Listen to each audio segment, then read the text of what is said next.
ሸይጣን እጅግ የሚናደድበት፣ ሸይጣን እጅግ የሚበሳጭበት፣ የሚያፍርበት፣ ተደብቆም የሚያለቅስበት የሆነ ቀን አለ። እሱ መቼ ነው ታውቃለህ? ነገ የውሙ ዓረፋ፣ የዓረፋው የዙል ሒጃ 9ኛው ቀን ነገ ቀን ሸይጣን ይናደዳል። ምክንያቱም አላህ ተባረከ ወተዓላ ሑጃጆችን ይመለከታል።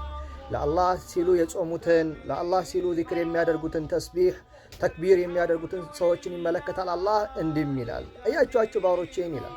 ያ አላህ ምንድን ነው የሚፈልጉት ከኔ ይላል። ይቅር መባልን ይፈልጋሉ። ይቅር ብያቸዋለሁ ይላል። ከእሳት አውጥቻቸዋለሁ ይላል። ሸይጣን ይበሳጫል። ለምን?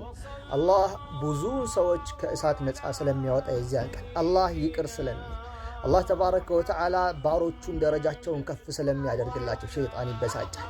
አደራ ወንድሞቼ ነገን የውመል ኸሚስ ሐሙስን ቀን የዓረፋ ቀን ነውና ሐቂቃ በመልካም ሥራ እናሳልፈው። ቁርአንን እንቅራ፣ ዚክር እናድርግ፣ እናብዛ፣ ተክቢራ እናድርግ፣ ጾም እንጾም። ነገን በጾም ያሳለፈ የሆነ ሰው ሐቂቃ የ2 ዓመት ወንጀል ይታበስለታል፣ ይማርለታል ተብሏል። ያ አላህ ነገ የሚደረገው ዒባዳ ከየትኛውም የዒባዳ ቀን በላጭ ነው። ለምን? አላህ እንደ የውሙ ዓረፋ ትልቅ ቀን የለም ብሎናል። የለም ረሱል ዓለይሂ ሰላቱ ወሰላም ነግረውናል። ከማንኛውም ቀን በላይ አላህ ዘንድ እጅግ ተወዳጅ የሆነው ቀን የውሙ ዓረፋ ነው ብለዋል።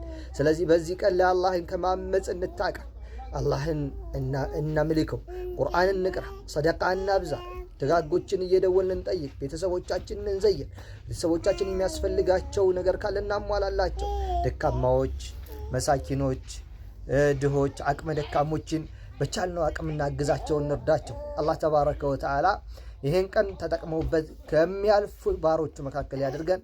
ጀዛኩሙላሁ ኸይረን ወባረከላሁ ፊኩም። አደራ። አሰላሙ አለይኩም ወረሕመቱላሂ ወበረካቱሁ።